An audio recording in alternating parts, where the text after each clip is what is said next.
모두가 궁금해하는 데이터의 모든 것을 알려드립니다. 데이터에 미쳐있는 사람들과 함께하는 데이터 이야기, 데이터릭 지금 시작합니다. 와우. 와우. 네, 저희 멤버 소개하면서 시작하도록 하겠습니다. 김 팀장님, 네, 데이터 분석으로 밥 먹고 사는 김 팀장입니다. 반갑습니다. 반갑습니다. 반갑습니다. 이기은님, 네, 데이터 시각화 더 나아가 데이터 스토리텔링 업무를 하고 있는 이기은입니다. 반갑습니다. 반갑습니다. 반갑습니다. 저는 데이터와 글쓰기를 좋아하는 조 과장이고요. 오늘 방송은 딥다이브의 팀 리더이신 이성배님과 함께하고 있습니다. 반갑습니다. 반갑습니다. 반갑습니다. 반갑습니다. 오프닝 인사에 저희가 데이터에 미쳐있는 사람들과 함께하는 데이터 이야기라고 하고 있는데 게스트로 정말 데이터 AI와 코딩에 미쳐 계신 분이 함께 하고 계신다는 점, 네, 청취자 구독자 여러분께 다시 한번 말씀을 드리고요. 저희 채널 홍보 말씀드리도록 하겠습니다. 데이터릭은 유튜브, 팟빵, 애플 팟캐스트에서 들으실 수 있고요. 그 외에 저희도 모르는 다양한 팟캐스트 플랫폼에도 업로드되고 있습니다. 페이스북 페이지, 인스타그램 계정, 트위터 계정도 운영하고 있습니다. 데이터릭은 여러분의 후원으로 만들어지고 있습니다. 카카오뱅크 계좌로 정기 후원해주시는 귀동량님, 음단님, 운누나이틀님, 최승범님, 초록도롱용님, 에코자님, 유튜브로 정기 후원해주시는 JS전1891님 감사드립니다. 데이터릭을 후원하고 싶으신가요? 팟빵과 유튜브 공지사항, 채널 정보에 후원 계좌가 있습니다. 여러분께서 보내주신 후원금은 녹음, 편집, 컨텐츠 제작에 소중하게 사용하겠습니다. 저희 데이터릭은 데이터 관련 분야의 다양한 소식을 전하는 팟캐스트입니다. 저희 방송에 광고를 넣거나 데이터 관련 교육을 의뢰하시려면 데이터릭 숫자 4 gmail.com으로 문의해 주시기 바랍니다. 방송을 들어주시는 모든 분들께 감사드립니다. 감사합니다. 감사합니다. 네, 저희 딥다이브에 이성배 팀 리더님 모시고 저희가 방송을 진행을 하고 있습니다. 지난 방송 때는 성배님이 이제 과거에 코딩부터 해서 딥러닝, 머신러닝, 데이터 시각화 이런 것도 어떻게 공부하셨는지, 어떻게 공모전을 휩쓰셨는지, 왜 코딩 노트를 군대까지 갖고 들어가셨는지에 대한 이야기를 좀 나눠봤는데요. 사실 저희가 이제 계속 성배님을 소개해 드릴 때 딥다이브의 팀 리더라는 말씀을 계속 드리고 있는데, 일단 방송을 듣고 계시는 분들이 제일 먼저 궁금해할 부분이 그거인 것 같아요. 딥다이브가 무엇을 하는 곳인가? 예, 그걸 가장 사실 궁금해하실 것 같긴 하거든요. 그래서 짤막한 소개를 먼저 좀 해주시고 그 다음에 딥다이브의 탄생의 배경 이렇게 설명을 이어가 주시면 좋을 것 같습니다. 네, 알겠습니다. 네. 다시 소개드리면 저는 딥다이브 팀 리더 이성배입니다. 딥다이브라는 단체는 아무래도 AI 대중화를 위한 AI 입문자를 위해 쉬운 콘텐츠를 제작하고 있는 팀이고요. 프로젝트 팀이고요. 인스타그램에서 카드 뉴스를 업로드하고 뉴스레터를 발송하고 그리고 그 결과물들을 모아서 매거진 형태로 만들어서 펀딩하는 식으로 해서 저희 AI 콘텐츠들을 제작하고 널리 알리고 있는 일을 하고 있습니다. 그러니까 데이터올릭 같은 프로젝트 팀이다. 비슷하게 보면 네. 될까요? 저희도 데이터에 대한 맞는 어떤 것 같습니다. 콘텐츠를 만들어서 계속 배포를 하고 있으니까. 네. 그렇다면 이 딥다이브라는 이름, 제가 이제 스펠을 받아봤는데 딥다이브에서 DIVE가 아니라 DAIV더라고요. 네, 네, 맞습니다. 그래서 데이브요?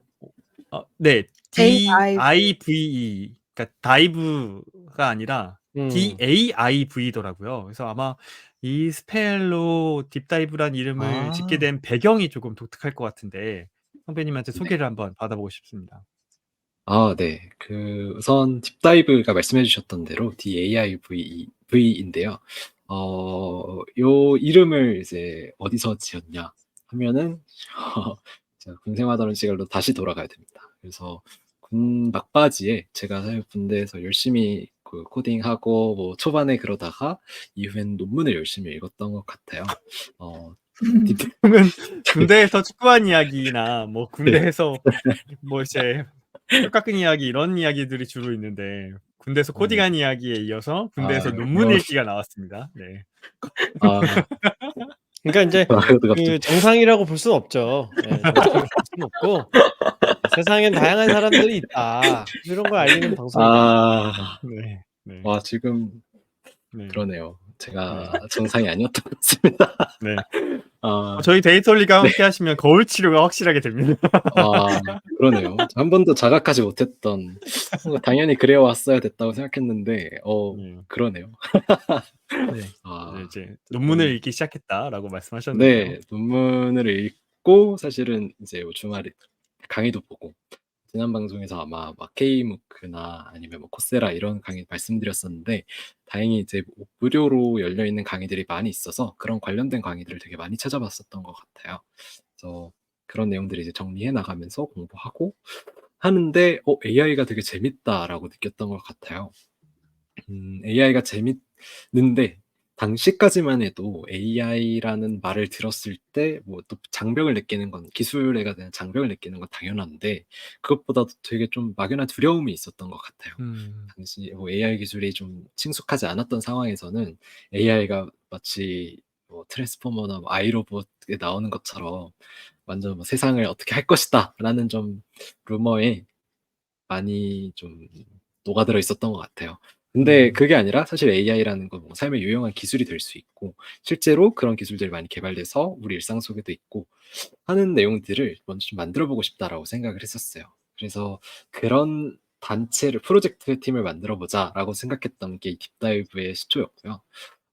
여기에서 조금 더 나아가서 어떻게 하면 이 콘텐츠를 만들어 볼 수 있을까 했을 때 인스타그램이라는 채널이 당시에는 지금만큼 카드 뉴스가 많이 올라오진 않았던 것 같아요. 근데 이제 그 당시에 어떤 테크 관련된 카드 뉴스를 만드시는 분을 보고 팔로워가 생각보다 많이 있는 거예요. 근데 되게 쉽고 간략하게 내용을 잘 전달을 해주셔서 저도 되게 재밌게 보고 있었는데요. 테크뿐만이 아니라 AI도 이렇게 설명해 줄 수 있는 사람이 있으면 좋겠다라고 생각을 했었고 제 전공이 또 미디어 전공이다 보니까 툴을 다루는 데는 조금 익숙했던 것도 있어요. 그래서 어떻게 보면은 그 툴로서 가장 먼저 만들어 보고 싶었던 게 이제 그런 카드뉴스 같은 콘텐츠였던 것 같습니다. 그래서 요런 거를 계획하면서 카드뉴스도 만들고 매거진도 만들고 이런 크게 두 가지 계획이 있었어요. 그래서 매거진도 뭐 어떤 툴을 다루는데 그런 툴도 한번 경험해보고 싶다 이런 생각이 있어서 이 두 개를 같이 합쳐서 AI와 어떤 기술 콘텐츠 만드는 기술 합쳐서 프로젝트 팀을 구성해보자 라고 생각을 했었고요. 조금 더 진짜 어떤 진실된 마음은 이걸 하면서 그냥 꾸준히 공부하고 싶은 팀원을 만나고 싶었던 것 같아요. 그래서 되게 작게 만들고 싶었는데 아무래도 이제 저희 같은 사람들은 이름 같은 걸 진짜 대충 짓고 싶지 않거든요. 그래서 진짜 고민을 많이 했었고 한 달 내내 고민했었던 것 같아요. 처음에 이름을 고를 때 어떤 이름 이거 되게 좋다 하고 찾아봤어요. 근데 찾아봤는데 다 이제 어딘가 있는 이름들이거나 아니면 뭐 인스타그램에 검색을 했을 때 이미 그 계정명이 있어요.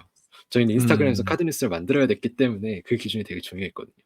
그래서 뭐 저희가 그분들한테 직접 DM 드려서 내놔라 할 수 없으니까 나 이거 만들 건데 내놔라 하기도 어려울 정도니까 좀 이렇게 차별화된 이름을 만들고 싶다라고 생각을 되게 많이 했었는데 그러면서 동시에 어떤 AI라는 세계 그리고 내가 추구하는 그 방향성 이 두 가지를 같이 녹여내고 싶다 이런 욕심이 있었습니다. 그래서 고민하다가 어느 날 우연히 이제 다른 분야의 딥다이브 모던 자바스크립트인가? 모던 자바스크립트 딥다이브인가? 하는 어떤 책 제목이 있었어요. 그 책 제목을 딱 보고 나서 딥다이브 저 표현 참 좋은 단어다라고 생각을 하고 있었고 근데 이거랑 우리랑 어떻게 엮을 수 없을까? 라는 생각을 하던 찰나에 딥다이브를 딱 검색을 해봤는데 발음 기호가 DAIV인 거예요. 그래서 이걸 보자마자 갑자기 소름이 쫙 끼치면서 이거다 하는 운명적으로 이제 딥다이브를 만나게 되었습니다. 그렇게 만들고 나서 사실 당시에는 이제 코로나 기간이 좀 길어지고 하면서 휴가가 조금 남아 있었던 상황이었는데요. 휴가를 한 번에 몰아서 저녁전 휴가라는 개념으로 이제 비복귀하고 이제 무사히 전역하는 그런 게 있었습니다. 근데 군대 휴가 그 기간 얘기하시는 거죠? 동안에는 네 맞습니다. 네. 군 얘기를 좀 많이 하는데 네네. 휴가라고 하면은 군 휴가입니다. 맞습니다. 군대에서 코딩하고 군휴가. 논문 읽고 휴가 쓴 이야기. 이게 지금 아직 다 군인인 상태에서 이야기인 거군요. 그럼요. 네, 아직 네. 군대 이제 생활관에서 누워가지고 이름 뭐 하지 했던 것부터 음. 지금 계속 얘기가 아. 이어지고 있는 거거든요. 음. 그래서 저녁을 이제 안 한 상황이다 보니까 밖에는 사회에는 나와 있는데 안 한 상황이다 보니까 아무래도 금전적인 활동을 할 수가 없는 상황이었어요. 그러다 보니까 오히려 이 시간을 또 좀 이렇게 뭐 친구들 만나고 하긴 하지만 그래도 좀 뭔가 할 수 있던 거, 평소에 하고 싶었던 걸 좀 해보자라고 생각을 했었고, 나 혼자 한 2주 만에 딥다이브 채널을 만들었어요. 그리고 딥다이브 채널을 딱 만들고 나서 카드뉴스를 하나 딱 업로드를 했었는데요. 그 카드뉴스가 이제 어도비의 어떤 그 생성 AI 같은 개념이었거든요. 그래서 그런 걸 딱 올리고 봤는데 이제 어떤 중학생이 딱 댓글을 남겨준 거예요. 아마 지금도 남아있을 텐데 어도비 레알 쩐다 뭐 이렇게 댓글 남겨놓은 거예요. 근데 첫 게시글에 첫 댓글이 달리고 나니까 이거 되겠는데? 라고 생각이 들었던 거죠. 그래서 이제 팔로워 고작 20명인 그 딥다이브 채널이 좀 키워보겠다라는 마음으로 이제 본격적으로 팀원을 모집하게 되었습니다. 그래서 아까 말씀드렸던 것처럼 매거진이나 이런 것들을 같이 만들 수 있는 팀원, 그리고 같이 공부해 나갈 수 있는 팀원을 모집을 하려고 했는데요. 저도 당시에 어떤 지식이 깊지 않았었고 뭔가 대표적인 논문들만 몇 번 읽어놓은 상황이라서 누구를 알려줄 정도는 되지 않았었고 거기에 맞춰서 뭔가 같이 공부해 나갈 사람을 찾고 싶어서 입문자들을 대상으로 만들자 였습니다. 그런 목표가 있었고 입문자들이 만들다 보니까 입문자들이 겪는 어려움을 가장 잘 알 거라고 생각을 했었어요. 그래서 그들이 갖고 있는 어떤 의문들, 질문들 같은 것들을 콘텐츠로 풀어서 우리가 설명을 해주자가 취지였습니다. 그래서 데이터 올리기랑 취지가 너무 똑같아가지고 지금 어울리네. 그런 부분에 있어서는 저희 AI에 좀 더 타겟팅을 했기 때문에 너무 하지 않으셔도 되지 않을까. 그리고 저희는 그런 목표를 갖고 팀원을 모집을 했는데 생각보다 많은 팀원들이 많은 지원자가 몰렸던 거예요. 저는 6명 정도로 작은 팀을 꾸려서 꾸준히 콘텐츠 만들어 보고 싶었는데 생각보다 한 30명 정도가 지원을 하는 바람에 당시에는 이제 제가 사람을 되게 떨어뜨리지 못하고 냉철하지 못했던 것 같아요. 그래서 20명의 팀원을 뽑았습니다. 뽑고 나니까 이제 시스템을 만들어야 되고 시스템 어떤 학회적인 구조들을 만들어야 됐기 때문에 그때부터 새롭게 막 기획을 하고 계속 공부해 나가면서 동시에 콘텐츠를 만드는 좀 대형 프로젝트가 시작이 된 거죠. 2021년 말 12월 15일에 딥다이브 처음으로 시작을 했었고요. 미국을 가기로 계획이 되어 있었고 미국 가기 전에 100일 동안 뭔가 의미 있는 결과물을 한번 만들어보자. 약 3달 가까이 되는 기간 동안에 매거진을 만들어보자 라는 취지로 시작을 했었습니다. 그래서 매거진을 만들려고 이제 시작을 했고 진짜로 좋은 결과물을 만들었고 그 결과를 어떻게 보면은 잘 전달을 해야 되잖아요. 근데 매거진이라는 게 결국 실물책으로 나와야 되다 보니까 금전적인 부분에서 펀딩이 필요했습니다. 스텀블벅이라는 채널을 통해서 저희의 첫 번째 초기작을 공개를 하게 됐는데요. 운이 정말 좋게도 그 텀블벅에서도 좀 적극적으로 밀어주기도 했고 해서 저희가 한 200만 원 가까이 계획했던 그것을 넘어서서 거의 1,500만 원 가까이 되는 금액을 펀딩을 받게 된 거였어요. 그래서 진짜 운이 많이 좋았죠. 초심자의 행운이었다고 저는 생각을 하는데 당시에 아마 AI라는 분야가 생소하기도 했고 오히려 생소하다 보니까 블루오션처럼 느껴졌던 것 같아요. 그러니까 저게 뭐지? 하는 마음에 그냥 좀 쉽게 했었던 것도 있는 것 같고 그래서 뭔가 큰 돈이 모이고 뭐 친구들 활동했던 비들 이렇게 나눠 갖고 하니까 그래도 돈이 좀 많이 남는 거예요. 그래서 이 돈을 통해서 팀을 좀 빌딩을 본격적으로 해봐야 되겠다. 더 이상 100일 프로젝트가 아니라 조금 더 계속 꾸준히 공부할 수 있는 구조를 시스템을 만들어야 되겠다라고 생각을 했고 그게 이제 딥다이브의 어떻게 보면 시작이 되었습니다. 네. 2021년 말에 시초가 됐다고 어쨌든 하면 그래도 한 3살, 4살 정도가 됐네요. 딥다이브가 벌써. 네, 맞습니다. 2년 좀 많이 넘었고 2년 4, 5개월? 네, 거의 2년 반 정도 되어 가고 있어요. 그럼 지금은 몇 명 정도의 팀원이 같이 하고 계신 거예요? 지금은 사실 뭐 작년 여름에 한번 스케일업을 해서 네. 60명 정도 되는 팀원이 같이 하고 있습니다. 네. 와. 오. 데이터 릭을 M&A 하고 싶으신 생각은 없으십니까? 이제 저희를 아닙니다. 저희가 저희는 지금 엑시트하는 게 목표여서. 농담입니다. 저희도 지금 그러고 있는데 네. 서로 엑셋하면 누가 받아가나요? 60명. 야, 그러면 그 60명의 그 함께 하시는 팀원분들은 학생이신 분들이 많나요? 아니면 다른 데이터 분석가나 AI 엔지니어나 이런 분들도 있나요? 대체로 학생이고 AI 대학원생 정도는 있고요. 구조상 이제 멘토도 필요해서 멘토들은 대체로 AI 대학원 또는 대학원 이제 막 진학하려고 하는 분들이 있고, 뭐 멘티 중에서도 뭐 대학원생들도 있지만 대체로는 학부 3, 4학년 정도가 활동을 하고 있습니다. 지금 사실 처음 시작하실 때는 아까 텀블벅에서 500만 원, 200만 원 목표로 했는데 1,500까지 모으셨다고 하셨고, 뭐 겸손하신 코멘트라고 생각을 하는데, 이제 초심자의 운도 따랐다는 말씀하셨는데, 요즘은 사실 엄청나게 많은 컨텐츠들이 그 분야를 같이 도전하고 있잖아요. 그 분야에. 그럼에도 불구하고 어쨌든 조금 빨리 시작을 하셨고, 또 딥다이브만의 경쟁력이 좀 있기 때문에 많은 분들이 계속 함께 하시는 거라고 생각을 하고 있는데, 이제 선배님이 생각하시는 딥다이브의 어떤 차별화된 포인트라고 할지, 아니면 그 딥다이브의 컨텐츠만의 어떤 차별화 포인트랄지, 그런 것들을 데이터릭 청취자분들께 소개해 주신다면 어떤 게 있을까요? 이게 정말 저희도 계속 고민하고 있는 부분이고, 결국 그 니즈를 맞춰주는 게 저희가 해야 될 일이라고 생각을 했었는데요. 저희의 차별화된 포인트라고 하면 사실은 인공지능이라는 기술 용어 없이 설명하려고 하는 목적이 좀 커요. 그래서 과연 진짜 그 사람들이 뭐 사실 전문가분들, 소위 이제 그 분야에서 일하시는 분들은 어떻게 보면 그 용어로 설명드리는 게 훨씬 편하거든요. 뭐 파인튜닝 뭐 이런 말을 쓴다거나 아니면 LLM 이렇게 말하는 게 편한데, 사실 언어 모델이라는 말을 제가 처음 들었을 때 생각해 보면 그런 용어들이 참 감이 안 잡히거든요. 약간 그렇죠. 모델이 그렇죠. 뭐지? 약간 음. 모델이, 제가 아는 모델은 진짜 패션 모델이잖아요. 근데 이게 이 분야에 계속 오래 있다 보면 그 모델이 너무 자연스럽게 아키텍처적인 그런 그쵸. 면을 갖고 있는 모델로 인식이 되잖아요. 그런 면들을 좀 고려를 해서 사실 언어 모델이라는 말을 계속 쓰고 반복적으로 하다 보면은 어느 순간 안 쓰기도 하지만, 초반이나 아니면 어떤 중반 넘어갈 때는 계속 그 말마저도 풀어 쓰려고 노력을 했었던 것 같아요.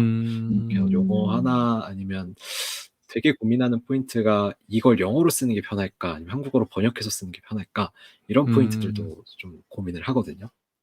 그런 포인트가 아마 저희 딥다이브가 계속 좀 차별화하려고 하는 포인트지 않나. 네, 좀 더 쉽게 전달하려고 하는 그런 목적을 갖고 있지 않나 생각을 합니다. 근데 되게 어려운 일일 것 같은데, 뭐 이를테면 갑자기 떠오른 건데, 백 프로파게이션 알고리즘 같은 거는 한글로 해도 어렵잖아요. 역전파 알고리즘 이렇게 되니까 사람들이 그냥 언어를 그대로 쓰고 네. 뭐 이렇게 하는데, 맞습니다. 이런 거 풀어 쓰기 너무 어려울 것 같은데. 그래서 맞습니다. 어쨌든 정말 네. 어렵고 아닙니다. 말씀해 주시죠. 네, 말씀하세요. 네, 정말 어렵고. 네, 정말 어렵고 사실은 그런 용어들이 들어가는 순간부터 흥미가 확 떨어지는 것 같다고 느꼈어요. 맞아요. 사람들한테. 네, 맞아요. 그러니까 아무리 쉽게 설명을 하려고 해도 이게 어떤 전문적인 용어, 사실 되게 기초적인 용어잖아요. 저희한테는 꼭 알고 있어야 되는 용어인데, 그 이제 완전히 모르는 팀원들이나 친구들한테 물어봤을 때 그래서 역전파가 뭔데 감이 안 잡히는 거예요. 그래서 그런 용어들을 최대한 배제하고 얘를 어떻게 설명할 수 있을까를 되게 많이 고민하고 비유를 많이 풀어서 설명하려고 했었던 것 같아요. 네. 김 팀장의 그 학습 철학이라고 해야 될까요? 그런 거랑도 조금 맞닿아 있네요. 김 팀장도 최대한 그런 용어 같은 거 좀 지향하면서 알고리즘이라든지 구조나 원리라든지 이런 걸 설명하려고 많이 노력하지 않나요? 맞아요. 저도 그런 편이에요. 왜냐면 이게 사실 풀어서 이야기처럼 얘기해 주면 다 알아들을 수 있는 개념인데, 이거 설명하는 사람들이 저는 게으른 면도 있다고 생각하거든요. 그러니까 용어 우리 아니까 그냥 "알잖아." 이러고 넘어가면 너무 편하잖아요. 그죠? 근데 인제 처음 접하는 사람은 그런 식으로 이걸 전달할 수 없는 정보이기 때문에 우리가 이걸 전달하려면 되게 노력해야 되는 거죠. 막 비유도 들어보고 막 그림도 그려보고. 근데 음. 입문자를 위한 자료라고 하면 정보라고 하면 그렇게 하는 게 저는 맞다고 생각을 합니다. 그래서 음. 굳이 뭐 공식으로 풀었으면 훨씬 편할 거를 일부러 말로 풀어서 쓴다거나 저는 이제 그런 노력을 좀 하는 편인데 근데 뭐 어떤 분들은 그렇게 하는 것이 오히려 그 장기적으로는 공부하는 데 도움이 안 된다고 얘기하는 분들도 있긴 하더라고요. 근데 그거는 뭐 코드나 인제 수학적으로 개념을 푸는 것에 익숙한 분들은 뭐 그럴 수 있는데 안 그런 사람들도 이 기술은 알고 쓸 수는 있는 거잖아요. 뭐 꼭 연구하려고 하는 건 아니니까. 예. 그런 면에서는 네 비슷한 네 관점을 갖고 계시는 것 같아요. 음. 이제 음. 딥다이브의 지향점에 대해서도 좀 들어봤는데 딥다이브의 팀 리더라고 표현하셨지만 어쨌든 말하자면 대표이자 파운더인 거잖아요. 그쵸? 네. 네. 파운더이신데 사실 어떤 조직이든 저희 이렇게 4명 하는 데이터 올릭도 이렇게 뭐 4 년, 5년 하기가 쉽지 않은데 현재의 기준으로 60명 정도의 큰 네. 뭐 조직이자 커뮤니티이자 뭐 어떤 여러 가지 특성을 갖고 있는 그 팀의 리더를 하면서 느끼는 것도 되게 많을 것 같아요. 네. 맞습니다. 전 그것도 일단 궁금해요. 이 조직이 이렇게 네. 성배님이 방향을 이렇게 손가락으로 "절로 간다." 그러면 따라가는 그런 스타일인 건지 아니면은 여기에 참여하는 분들이 각자 다른 의견을 제시해서 이거를 취합하는 형태인 건지 그런 조직 음. 운영 방식이나 이런 것도 궁금해요. 60 명이랑 같이 일한다는 거 되게 어려운 일일 것 같은데. 김 맞습니다. 팀장의 질문에 먼저 대답을 해 주시면 어떨까요? 60 음. 명이라는 조직의 리더로서 어떤 어떤 식으로 운영 방식을 일하는지. 택하고 예. 계신지. 일단 제가 하고 싶은 게 좀 많습니다. 그래서 제가 "나 이런 거 하고 음. 싶다." 하면은 이제는 조금 팀원들이 좀 적극적으로 많이 따라주는 것 같고요. 음. 네, 초반에는 저도 사실 제가 원하는 거를 함부로 하기엔 좀 어려웠던 것 같아요. 사실 규모가 20명 정도 될 때는 피드백을 진짜 많이 받고 그 방향성에 맞춰서 "야 이거 해 보자. 저거 해 보자."에 따라서 같이 많이 조정을 하고 움직였었는데 일정 규모 이상이 넘어가니까 이 그 팀을 리딩하는 데 있어서 나의 어떤 좀 결단이 필요하다. 특히나 상충되는 의견들이 나왔을 때 결국 결정을 내려야 음. 되는 사람은 저고 그 음. 결과에 있어 책임져야 되는 사람도 제가 되기 때문에 그런 면에 있어서 조금 요즘에는 내가 너무 독재를 하고 있나?'라는 생각이 들지만 음. 그럼에도 불구하고 어느 영역부터는 이런 부분이 필요한 것 같더라고요. 특히나 뭐 음. 결단을 내려야 되는 상황에 음. 있어서는. 그리고 그 결단과 동시에 그 결단을 내린 배경에 대해서도 충분히 설명을 해야 된다고 생각하는데 그 배경이 사실은 계속 초심이라고 생각을 합니다. 저희의 초심은 음. AI 입문자를 위한 그리고 대중화를 위한 콘텐츠를 만드는 데 있으니까 '이런 결정이 맞는 것 같다.'라는 음. 내용을 꼭 덧붙이는데 그게 아무래도 설득이 그래도 되어 왔던 것 같아요. 네. 음. 그렇군요. 그럼 그 음. 팀원분들의 이 여기에 참여하는 것은 어떤 네. 이유예요? 그러니까 이게 뭐 금전적인 목적으로 하실 것 같지는 않고 각자가 얻어가는 뭔가가 있을 것 같은데 네. 어떤 게 있어요? 어 일단은 콘텐츠를 만드는 팀원 자체는요. 콘텐츠를 가공하고 이렇게 좀 글로써 만들어 놓은 팀원은 6명 정도 되고요. 여덟 9명 정도 되고요. 그 외에 이제 나머지 팀원들은 어떻게 보면 실무적으로 프로젝트를 좀 더 진행해 보는 쪽에 가까이 있는데요.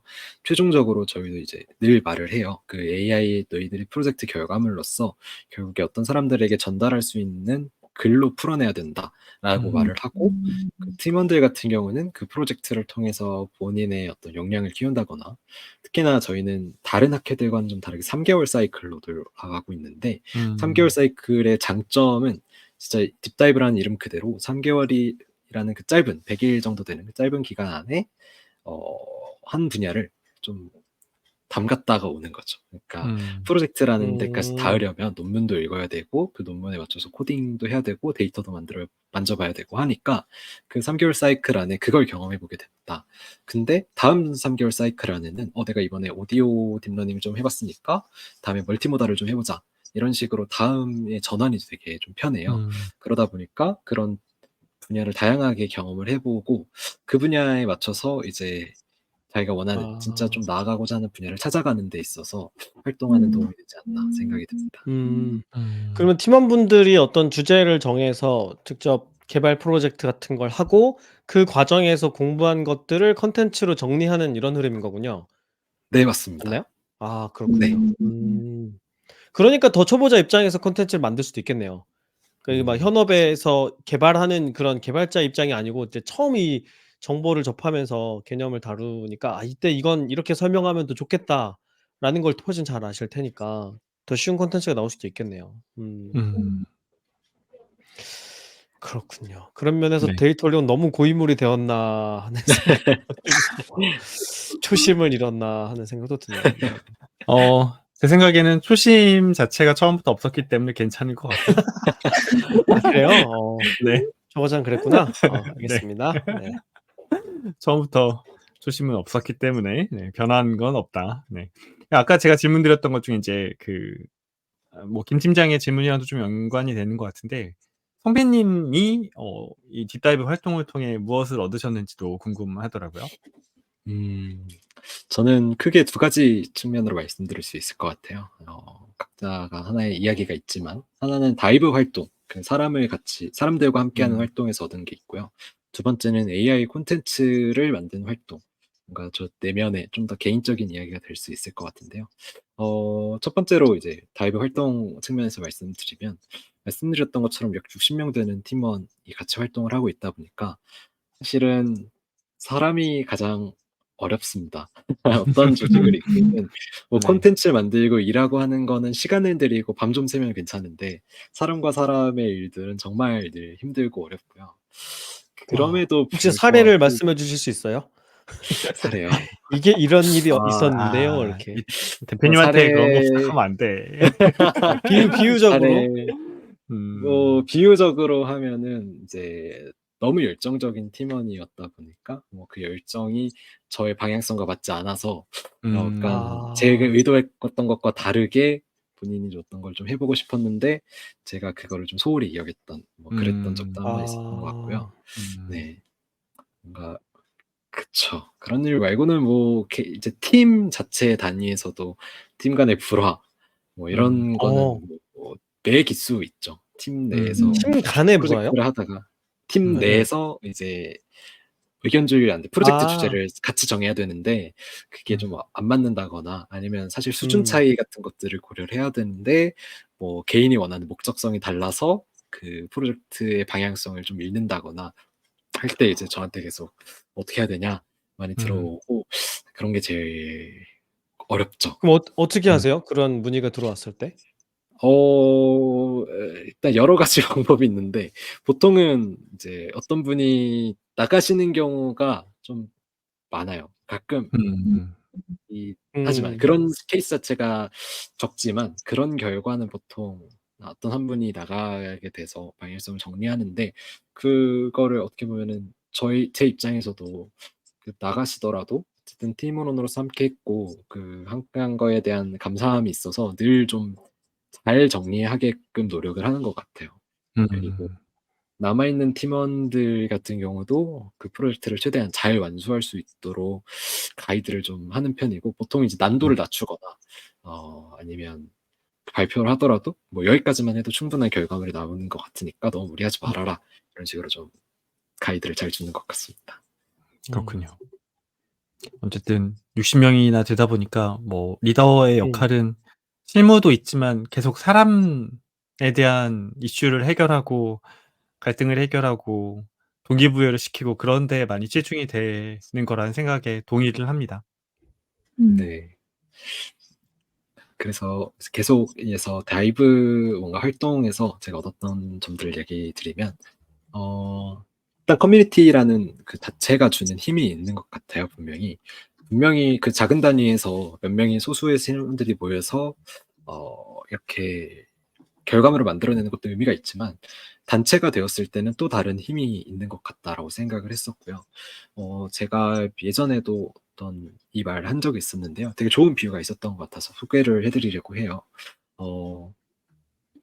철학과 관련된 내용인데요. 금반지의 비유입니다. 금반지에는 구멍이 있는데 이 구멍은 금과 마찬가지로 금반지에게 본질적인 것이다. 금이 없다면 구멍은 반지가 아니다. 그러나 구멍이 없다면 금 또한 반지가 아니다. 구멍이란 그 구멍을 둘러싸고 있는 금에 힘입어서만 존재하는 무이다. 라는 말이 있습니다. 사람, 장소, 환대라는 책에서 나왔던 구절이었고요. 이제 그 비유를 어디서 차용을 했냐 하면 이제 알렉산드 꼬제브라는 철학자가 헤겔 강의에서 나왔던 내용입니다. 이제 뭐 철학적인 내용은 차치하더라도 이게 저한테 좀 큰 울림을 주었었던 것 같은데 사실 사람과 사람의 이 관계 속에서는 보이지 않는 영역이 분명히 있어요. 그리고 그게 사람의 합이 이루어졌을 때는 분명히 그 공지하는 구멍이 있습니다. 그래서 사람을 금으로 비유를 하고 커뮤니티가 그 존재하는 구멍이라고 한다면 서로가 서로에게 지탱을 하면서 운영이 되었다고 전 생각을 했어요. 그래서 저희 커뮤니티라는 게 단지 이름뿐만일 수도 있지만 그냥 사람들 개인적으로 모아놓은 거 아니냐라고 할 수 있지만 그 가치가 분명히 있었다고 전 생각을 했었습니다. 그러면서 자연스럽게 딥다이브라는 그 단체에 애정을 갖게 되고 그 애정을 가진 만큼 사람들이 좀 더 결속되는 진짜 금반지들이 금 조각들이 하나에 모아서 금반지가 되듯이 뭔가 같이 손을 잡고 있는 모습이 딱 그려지더라고요. 이게 어떻게 보면은 저희 커뮤니티가 갖고 있는 힘이고 그런 힘을 만들어가기 위해선 두 개가 모두 필요하다라는 좀 좋은 깨달음이 있었던 것 같아요. 이게 다이브 활동이 주었던 저의 첫 번째 좀 큰 깨달음이었던 것 같아요. 두 번째 이야기는요, 이제 비즈니스와 관련된 얘기인데요. 사실 아까 초반에 말씀드렸던 것처럼 텀블벅 펀딩을 통해서 1,500만 원이라는 좀 큰 돈을 얻게 됐잖아요. 사실은 되게 또 신기하게도 제가 그 돈을 출금할 만한 옮길 만한 그게 안 됐더라고요. 그래서 은행에 그러니까 그 계좌 이체 한도가 200만 원 그쵸, 선에 그쵸. 있던 그런 게 있죠. 은행이 아. 은행이기 때문에 네 그래서 이걸 해지하러 가야 되네 하니까 이제 은행에 갔어요. 은행에 가서 저 이제 은행 업무를 대기하고 있었는데 이제 되게 운 좋게도 그 당시에 이제 VIP 룸에서 자리가 비었나 봐요. 너무 줄이 길어지니까 VIP 룸으로 부르는 거예요. 그래서 처음 들어가 보잖아요. VIP 룸. 되게 떨리고 되게 좋았는데 너무 상냥하신 거예요. 그 분께서. 와, 이게 은행원인가? 약간 원래 이런 건가? 해서 이제 제가 큰 돈을 옮길 일이 있다. 한데 당시에 제가 24, 25 정도 되는 어린 나이였다 보니까 학생 같은데 혹시 이 돈 어디서 났어요? 이런 식으로 약간의 그 질문이 됐어요. 그래서 제가 크라우드 펀딩을 받았다 했더니 조금 놀라시더라고요. 크라우드 펀딩으로 이 돈을 어떻게 모았냐? 사업가시냐? 저 사업가 아니고 그냥 학생이다. 이렇게 했었고, 근데 이런 쪽으로 계속 좀 뭔가 해봤으면 좋겠다. 뭔가 좋은 경험이다. 이런 젊은 분들이 많이 없다라고 얘기를 하면서, 이게 진짜 생각해보니까 진짜 희귀한 경험이 될 수 있겠다라고 생각을 했었던 것 같아요. 그때부터도 그랬고, 뭔가 어떤 결과물을 만들어내고 그걸 사람들한테 전달하는 일을 하다 보니까 결과적으로 이게 학생 단계, 학생 수준에서만 하기엔 좀 아쉬운 면이 있다 했는데 마침 이제 여러 기업들에서 컨택이 오게 됐습니다. 그래서 콘텐츠들을 우리에서 한번 써보는 거 어떻냐라는 얘기도 있었고 아니면 책을 출판해보는 건 어떻겠냐 아니면 이 콘텐츠를 뉴스레터에 싣고 싶다 이런 내용들이 많이 오가게 됐어요. 솔직히 제가 대학 4년을 그냥 개인적으로 막 공부하면서 학부 생활했다면 이런 연락들을 쉽게 받아보지 못했을 것 같은데 아까 말씀드렸던 커뮤니티란 어떤 큰 존재의 물을 등에 업고 열심히 뭔가 우리 목표를 지향점을 계속 전달을 하다 보니까 이런 컨택 포인트들이 생기고 그 속에서 저도 조금씩 뭔가 이게 더 이상 학생 차원의 프로젝트가 아니구나 라는 걸 조금 느꼈던 것 같아요. 그러면서 비즈니스 관련해서도 공부를 많이 해보려고 노력을 했었고 앞서서 이제 작년 말에 조금 스케일업을 했다고 말씀드렸는데 그것도 일종의 한번 욕심이 있었어요. 이게 과연 사업이 될까라는 그런 욕심이 있었고 욕심을 지금은 사실 학생차가 어렵다 이런 얘기 많이 하잖아요. 그러니까 결과가 좋게 나오지 않는다. 사실 저희도 그 면에 있어서는 많이 어려움을 겪고 있어요. 그러니까 사실 이게 돈이 되는 구조를 만드는 거는 또 다른 문제구나 하는 거를 배웠다는 것만으로도 학생 신분으로서 배웠다는 것만으로도 되게 귀중한 경험이 되었다. 저는 그렇게 생각을 했습니다. 그리고 계속 말씀드리면 세 번째는 이제 사람이 정말 좋았는데요. 사실은 제가 뭐 MBTI를 막 맹신하는 건 아니고 들어도 잘 까먹지만 제가 제 MBTI는 조금 좋아합니다. ENFJ인데 FJ라는 그 뭔가 사람을 설명해주는 그 키워드들이 잘 맞는 것 같다라는 생각을 자주 했었어요. 보통 이제 그 옛날엔 지금은 뭔지 기억이 안 나는데 옛날엔 정의로운 사회운동가라는 이름을 갖고 있었고요. 뭔가 딱 우리의 목적에 좀 부합하는 것 같다. AI라는 그런 대중화를 이끌려는 사람으로서 이 MBTI 최적인 것 같다라는 생각도 잠깐 했을 정도로 사람을 되게 좋아하는 MBTI입니다. 그런데 늘 새로운 사람들이 들어와요. 알아서. 그러다 보니까 이 사람들과 관계를 맺고 얘기 나누고 하면서 되게 많은 것들을 얻게 되는 것 같아요. 특히나 제가 많이 느꼈던 거는 사람들을 만들 때마다 그 사람의 페르소나를 어떤 하나의 페르소나로 만들고 그 페르소나를 어떻게 생각할까를 생각해 보는 걸 되게 좋아해요. 그래서 이 사람은 보통 이런 성향을 갖고 있으니까 이런 데서는 이렇게 행동하지 않을까라는 어떤 페르소나를 만들어 놓는 거 좋아하는데 그 60명 정도 되면 정말 다양한 페르소나들이 있어요. 그리고 근데 사실은 뭐 제가 이렇게 섣불리 예측하고 하는 게 되게 위험한 걸 수도 있는데 늘 그거를 깨뜨려 줍니다. 사람들은 제가 생각한 대로 행동하지 않고 근데 그런 과정에서 저 사람은 저런 걸 보고 저런 이야기를 하네 하는 그런 것들이 저에게 큰 영감이 되었던 것 같아요. 그러면서 저는 좋은 것들은 좀 취하려고 하고 뭐 반대로 반면교사 삼을 만한 것들이 있다면 그런 부분들은 이제 조금씩 포기하려고 하는 그렇게 되었던 것 같습니다. 네, 마지막으로 가장 본질적인 문제인데요. 딥다이브라는 팀을 리딩하는 것 자체가 어떻게 보면 되게 자기 실현적이고 제가 되게 좋아하는 활동들로 이루어져 있다고 느꼈어요. 이건 사실 군대 이전, 뭐 학부 입학하기 이전부터도 많이 느껴왔던 건데 사실 뭐 제가 이런 툴을 다룰 수 있다, 저런 툴을 다룰 수 있다 말씀드리면요. 그거 뭐 너희 전공에서 다 배우는 거 아니야? 라고 얘기를 하는데요. 이거 기회님도 저 이제 같은 전공이라서 아시겠지만 모두가 다룰 수 있는 건 아닙니다. 그런데 물어보는 사람들은 다룰 줄 알아요. 그러니까 약간 김치냉장고 거죠. 괜히 모두가 김치냉장고가 있는 건 아니지만 대답하는 사람들은 모두 김치냉장고가 집에 있는 그런 느낌으로 모두가 툴을 다룰 수 있는 건 아니지만 툴을 다룰 수 있는 사람은 항상 있더라. 그래서 저도 마찬가지였고요. 어렸을 때부터 포토샵이나 아니면 프리미어 같이 영상 편집 툴 같은 것도 되게 좋아했었고 그거를 넘어서서 이제 에디토리얼 디자인이라고 편집 디자인하는 인디자인이란 툴, 뭐 이런 여러 가지 툴들 자체를 다루는 걸 되게 어렸을 때부터 좋아했었어요. 그거를 어떻게 보면은 세상을 무대로 계속 제 결과물들을 보여줄 수 있는 하나의 장이 되기도 하고요. 그 다음에 뭐 엠프제라는 특성에 맞게 사람들과 이렇게 좀 리드하는 활동들을 되게 많이 했었고 그리고 뭐 학습하고 가르쳐주고 스터디하고 하는 것들을 어렸을 때부터 되게 좋아했었는데 제가 그런 원했던 것들을 그 팀다이브, 딥다이브라는 공동체 안에서 하고자 한다면 그거를 함께 해줄 수 있는 사람들이 늘 있었고 그런 이상들을 하나씩 실현할 때마다 와 내가 이 일을 통해서 진짜 많은 보람을 얻고 있고 행복하구나 라는 거를 느꼈던 것 같습니다.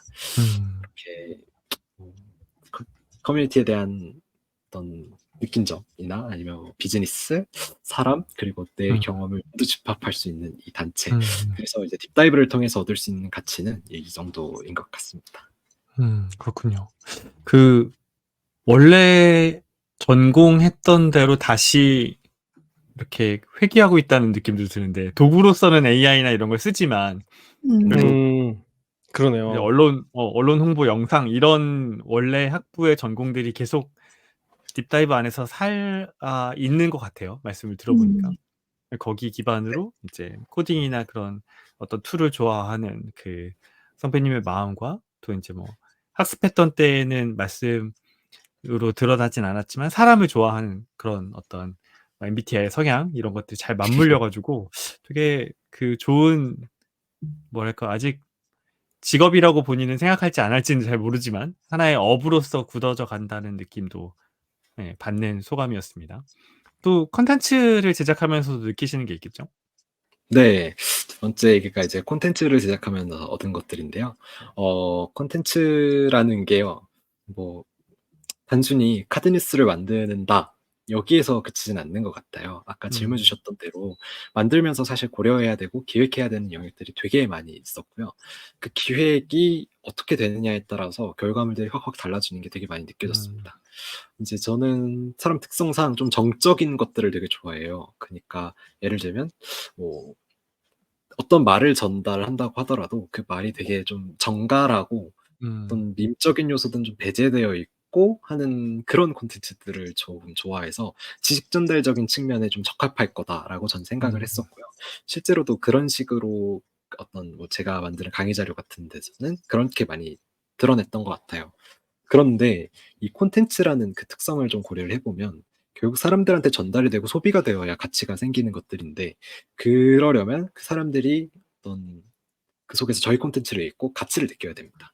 요것이 사실은 콘텐츠를 제작하는 입장과 콘텐츠를 소비하는 입장에 좀 차이가 있다고 많이 느꼈는데 하고 싶은 말을 하는 사람이 있고요. 그러니까 듣고 싶은 말을 해 주는 사람이 있어요. 남들이 음. 듣고 싶어 하는 말을 해 주는 사람이 있는데 저는 거기에서 늘 제가 하고 싶었던 말을 하는 사람이었던 것 같아요.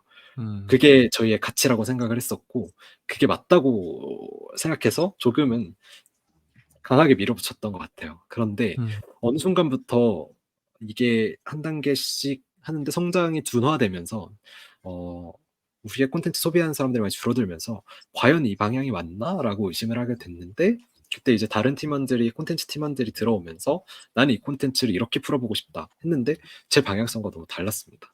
음. 우리가 평소에 기획했던 방향은 이런 방향이었고 딥다이브라는 그 브랜드가 갖고 있는 아이덴티티는 이런 방향이다. 그래서 이런 방향은 최대한 이런 식으로 풀어냈으면 좋겠다. 정갈하게 풀어냈으면 좋겠다 했는데 이제 조금 더 웃음 포인트라든가 아니면 밈을 활용한 그런 음. 콘텐츠들을 만들어 하고 싶었어요.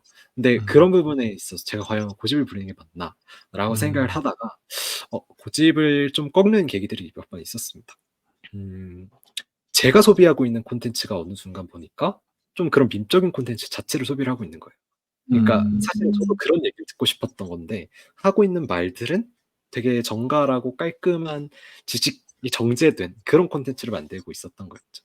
물론 저도 어떤 것들을 공부해 나갈 때는 그렇게 잘 정제된 콘텐츠를 소비하는 걸 좋아하는데 사실은 이 복잡하고 바쁘다 바빠 현대 사회에서 그 콘텐츠까지 접해야 하는 게 굉장히 쉽지 않은 일인데 그 속에서 결국 주의를 끌어야 되는 게 핵심이고 그러려면 우리의 콘텐츠 방향성은 이렇게 수정되어야 되는 게 맞다라고 느꼈던 것 같아요.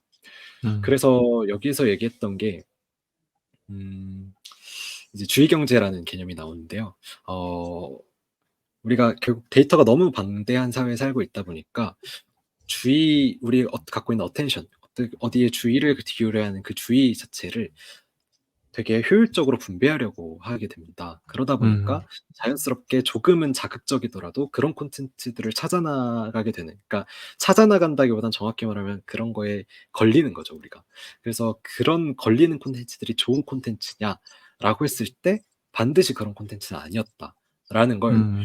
이제 음. 남들의 귀로도 들었을 때도 있지만 결과적으로 제가 그러고 있다는 스스로를 발견했을 때 '아 우리의 방향성은 좀 달라져야 되겠다. 그리고 그 음. 콘텐츠의 기획이 정말 중요하구나.'라는 걸 느꼈었던 것 같고요. 음. 결국에는 좋은 콘텐츠를 만든다고 그리고 그 좋은 콘텐츠를 만들어서 전달한다고 반드시 모든 사람들이 그 콘텐츠를 소비하는 건 아니다. 그러니까 되게 음. 순진한 생각인 것 같았다라는 생각이 들었습니다. 음. 근데 그런 관점에서 결국 기획을 잘 해야 되는데 기획이라는 그 단계에서는 결국 그 콘텐츠를 전달하는 채널에 대해서도 이해를 잘 해야 될 것 같아요. 저희가 인스타그램이라는 매체를 통해서 전달하고 있는 방식, 그리고 뉴스레터, 메일함을 통해서 전달하는 방식, 뭐 더 나아가서는 유튜브 아니면 매거진 이런 형태가 갖고 있는 데마다 어떤 동일한 아이덴티티를 갖고 있지만 동시에 그 속에 담겨 있는 메시지는 각자 다르게 전달될 수 있다라고 생각이 들었습니다. 근데 이걸 이제 가장 잘 표현할 수 있는 표현이 있다면 The medium is the message이라는 표현인데요. 이거는 사실 어떤 미디어학과를 가든 어느 그 관련 전공이든 한 번쯤은 들어봤을, 그 전공자들은 한 번쯤 들어봤을 말일 정도로 되게 금언에 가까운 얘기입니다. 결국 그 메시지를 전달한 그 메시지가 본질이라고 생각은 하지만 사실은 그걸 전달하는 미디엄, 그러니까 매체마저도 하나의 메시지를 담고 있다라고 생각이 들고요. 저희가 전공에서 배우는 그런 내용들도 결국에는 이런 본질적인 내용을 가지고 커뮤니케이션 하는 데 있어서 어떤 점을 어떻게 보여줬을 때 사람들이 어떻게 지각할 것이다. 이런 부분들을 계속 공부를 하고 있는 거거든요. 어, 그러다 보니까 그런 포인트에서 우리는 콘텐츠 자체를 디자인해야 된다라고 좀 생각이 들었던 것 같아요. 즉 어떻게 예쁘게 뭔가를 꾸미는 그런 디자인도 하나의 디자인이지만 결국에 그 경험 자체를 콘텐츠를 소비하는 그 경험 자체를 디자인을 해야 된다. 이런 포인트에서 좀 많이 느꼈던 것 같습니다. 그런 실제적인 사례를 조금 들어보자면 인스타그램에서 카드뉴스를 만든다고 했을 때 아까 말씀드렸던 것처럼 카드뉴스에 올라가는 뭐 이번에 최근에 나온 라마3 뭐 이런 것들을 다룬다고 했을 때 결국에 이 라마3를 인스타그램에 올렸을 때는 인스타그램이라는 사용자를 타깃으로 대상으로 업로드를 하게 되는 거잖아요. 라마3가 갖고 있는 포인트 중에 이 사람들이 가장 좋아할 만한 포인트들은 무엇일까를 고려를 해야 되고 그 포인트들이 또 재밌게 다가가려면 어떻게 디자인을 해야 될까? 그러면서도 동시에 우리 브랜드 아이덴티티는 어떻게 녹여낼 것인가 하는 부분들을 고려를 해서 예를 들면 템플릿에 기반을 해서 만들면 적어도 우리의 브랜드 일관성은 유지를 하는 것이다. 그리고 이런 표현을 썼을 때 딥다이브는 A를 뭐 A 다시로 표현하지 않고 보통 B라고 표현을 하니까 우리 이렇게 좀 풀어서 설명하는 게 맞는 것 같다. 이런 식으로 그 콘텐츠 하나는 뭐 같은 본질을 갖고 있다고 하더라도 그걸 풀어내는 방식이 뭐 인스타그램에서는 이렇게, 반대로 뉴스레터에서는 독자들이 긴 글 호흡을 읽게 되니까 긴 글 호흡에 맞춰서 좀 더 풀어서 설명할 수 있는 여지가 많이 있고, 이런 부분들은, 이런 전문 용어들은 뭐 뉴스레터에서는 그 카드 뉴스에서는 아예 배제를 했지만 뉴스레터라는 환경에 있어서는 분명히 콜아웃이나 뭐 이런 데를 빼서 용어를 설명해도 충분히 괜찮겠다라고 하는 포인트들이 있어요. 그래서 같은 콘텐츠를 다룬다고 하더라도 카드 뉴스로 만들 때랑 뉴스레터로 만들 때랑 실질적으로 강조하는 포인트가 완전히 다를 수도 있고요. 젠다라는 그 제작자의 성향에 따라서 내용이 완전히 달라지기도 해요. 그래서 저희는 콘텐츠를 만들 때 있어서 그 뭐 어떤 내용을 단순히 전달한다를 넘어서서 그 콘텐츠를 좀 잘 디자인해보자 라는 측면에 있어서 굉장히 심혈을 기울이고 있는 것 같습니다. 그렇군요. 그 말씀을 들으면서 굉장히 여러 가지로 데이터리 우리 그 콘텐츠를 진행할 때의 생각들이 많이 나가지고 일단 첫 번째로 맞아요. 반성이 많이 되네요. 나는 저런 고민을 하고 있었나. 뭐야, 그런 고민도 안 했어, 조과장? 네? 그런 뭐 고민도 안 했어요? 고민 많이 하죠. 고민 많이 하는데 역시 전공자는 다르다. 뭐 이런 생각을 좀 하면서 계속 말씀을 듣고 있습니다. 이제 딥다이브라는 커뮤니티 리더로서 딥다이브 활동을 통해 얻은 것, 그리고 이제 컨텐츠를 제작하며 얻은 것에 대한 말씀까지 들어봤는데, 이제 저희가 마지막 질문은 앞으로 무엇을 하고 싶으신지에 대한 질문을 이제 하나 아껴두고 이제 방송을 마무리해가는 시점에서 기은님과 김 팀장님께 혹시 지금까지에 대한 내용을 바탕으로 질문하실 게 있는지, 혹은 뭐 코멘트 하실 게 있는지 여쭤보고 싶습니다. 네네. 그 궁금했던 게, 그러면은 뭐 인스타그램이나 뭐 뉴스레터나 매거진을 말씀해 주셨는데, 대표적으로 인스타그램만 두고 보았을 때 지금까지 제일 반응이 좋았던 콘텐츠는 무엇이고, 그리고 그것과 별개로 본인이 가장 만족했던, 이 콘텐츠는 좀 쳤다 싶었던 콘텐츠는 무엇인지 궁금합니다. 재밌는 질문이네요. 일단 제가 만든 콘텐츠도 있고 제가 만들지 않은 팀원들이 만들고 제가 최종적으로 가다듬은 콘텐츠도 있었는데요. 딥다이브 콘텐츠를 한 번이라도 보신 분들 알겠지만 보통 하나의 논문을 가지고 리뷰를 하는 형식으로 진행이 되는데, 가장 반응이 좋았던, 지금까지 했던 것 중에 가장 반응이 좋았던 거는 근황 올림픽 형식을 빌려서 하나의 논문을 소개한 게 아니라 트랜스포머 논문 저자들은 지금 무엇을 하고 있을까? 이런 콘텐츠를 한번 음. 다뤄본 적이 있었어요. 조금 음. 무료도 됐거든요. 음. 딥다이브는 지금까지 논문을 리뷰해서 설명해 줬는데 '저자들에게 관심 있는 사람들이 있을까?'라는 생각을 했었는데 저도 한번 해 보고 싶은 거예요. 그래서 했는데 지금까지 했던 콘텐츠 중에는 좋아요가 가장 많이 달린 콘텐츠고요. 오. 네. 250개 정도 달려 있네요. 네. 음. 그리고 제가 그 이제 애착을 갖고 있는 콘텐츠는요.